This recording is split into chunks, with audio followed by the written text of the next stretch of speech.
from the chapter 1. Today we will do topic revisiting irrational numbers, theorem 1.3 from NCERT book. So what is the theorem 1.3? Let P be a prime number if P divides A square then P divides A. अगर let क्या कहा गया है कि P divide कर रहा है, P जो है एक प्राइम नंबर है और P अगर डिवाइड कर रहा है A स्क्वायर को, देन P डिवाइड करेगा A को भी, where A is a positive number, positive integer.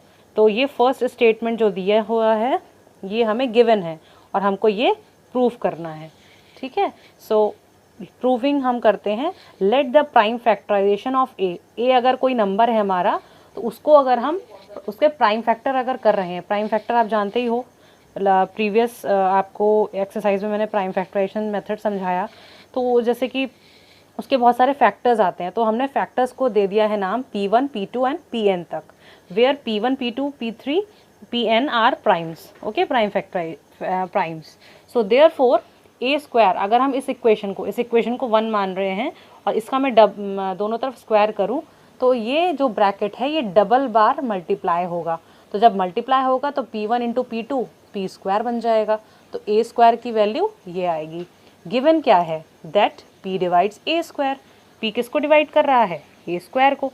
Therefore from the fundamental theorem of arithmetic it follows that P is one of the factor of A square. आपको therefore क्या बताया गया है from the fundamental theorem के arithmetic के कि P जो है कोई ना कोई एक फैक्टर है A स्क्वायर का. Here the only prime factor of A are P1, P2 and Pn. मतलब हमारा सिर्फ ओनली प्राइम फैक्टर क्या है? यही तो है, ओनली प्राइम फैक्टर यही सब हैं. सो P जो है, जो हम P ले रहे हैं, है ना, P की जो बात कर रहे हैं, आप बोलोगे यहाँ पे तो P1, P2, P3 है, ये P कहाँ से आया? तो P हमारा कोई ना कोई फैक्टर है जिसको हम, so P is one of the factor of this. So since A equals to P1, P2, Pn हमारा जो है ये होगा. तो P क्या कर रहा है? डिवाइड करेगा A को भी. वही जब A स्क्वायर इसको डिवाइड करा तो इसको भी डिवाइड करेगा. सो ये प्रूव हो गया यहाँ पे कि ये इसको डिवाइड कर रहा है. अब मैं आपको एक एग्जाम्पल लेके समझाती हूँ कि अगर मैं कोई अगर नंबर लूँ, सपोज़ मैं अगर एक नंबर लेती हूँ 3 का स्क्वायर, उसको 3 डिवाइड कर रहा है. सब कहा गया कि A स्क्वायर को P डिवाइड कर रहा है. तो क्या ये बताइए 3 क्या 3 को डिवाइड नहीं करेगा? मतलब अगर इसका स्क्वायर नहीं है तो ये क्या डिवाइड नहीं होगा? होगा ना डिवाइड. तो हमारा ये थ्योरम प्रूव हो गया. तो ये ध्यान रखिएगा, ये थ्योरम 1.3 है. तो अगर आगे जाके अभी मैं आपको √3 का प्रूविंग सिखाऊंगी या √2 के प्रूविंग सिखाऊंगी तो उसमें इस थ्योरम का यूज़ होगा. तो इस थ्योरम को आपको फिर रेफरेंस के तौर पे 1.3 रेफ़र करना होगा.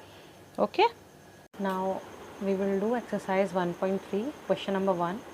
Prove that √5 is irrational.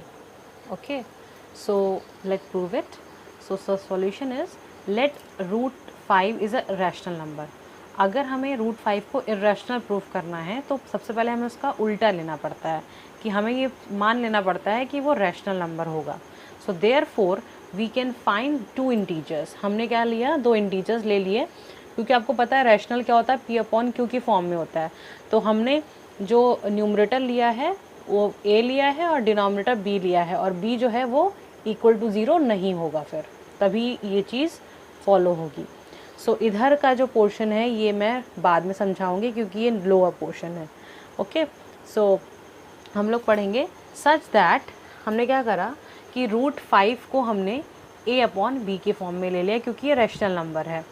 फिर हमने क्या करा, B जो आपका डिनोमिनेटर में था वो इक्वल टू के इधर चला गया, तो ये हो गया √5B equals to A.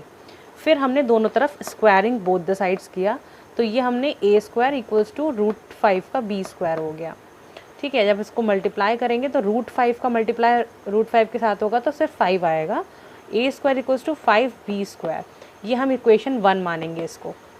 Okay, so therefore A square is divisible by 5. मतलब A स्क्वायर क्या है? डिविजिबल बाय 5 है, क्योंकि 5 से कोई भी चीज़ डिविजिबल है जिसको A स्क्वायर भी हमारा डिविजिबल होगा 5 से. And it can be said that A is divisible by 5. अगर A स्क्वायर हमारा 5 से डिविजिबल है तो ए भी तो 5 से डिविजिबल होगा, थ्योरम नंबर 1.3।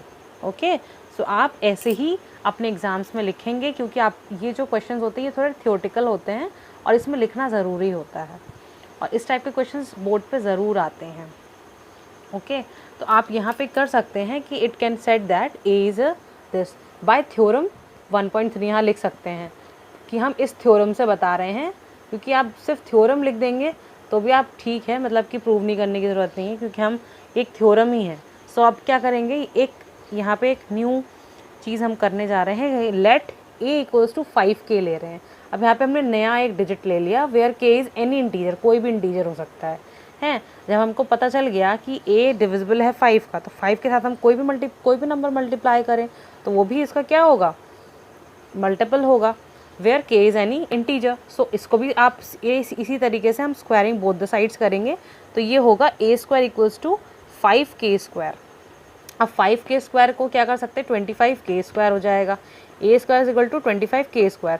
अब यहाँ पे a स्क्वायर की जो वैल्यू है हम इस इक्वेशन से, इस फर्स्ट इक्वेशन से उठाएंगे, तो a स्क्वायर की क्या वैल्यू है 5b स्क्वायर, तो इसको यहाँ पुट कर देंगे। फिर हमने जब इसकी वैल्यू पुट कर दी तो ये जो 5 है ये डिवाइड में चला गया, तो 25 को कट कर दिया इसने, तो 5k स्क्वायर बचा। ठीक है, अब जो चीज़ हमने अभी ऊपर लिखी थी वही सेम चीज़ b स्क्वायर के लिए हो जाएगा कि b square is divisible by 5 and hence b is divisible by 5। अगर वो b स्क्वायर 5 से डिविजिबल है तो b भी तो डिविजिबल होगा 5 से, है ना। मैंने आपको समझाया ही था अभी लास्ट क्वेश्चन में, लास्ट प्रूविंग में।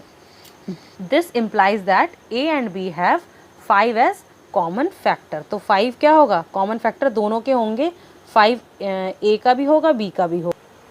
सो this is a contradiction. Contradiction means ये हमारा एक अपोजिट है, मिथ है कि जो हमने माना है वो जस्ट उसका उल्टा हो गया। कॉन्ट्राडिक्शन मीन्स ये होता है। So this is a contradiction to the fact that a and b are coprime. हमने इसको रैशनल नंबर माना था, तो रैशनल नंबर की होता है कि a और b को प्राइम होने चाहिए, है ना। इसमें क्या हुआ कि a और b को प्राइम नहीं है।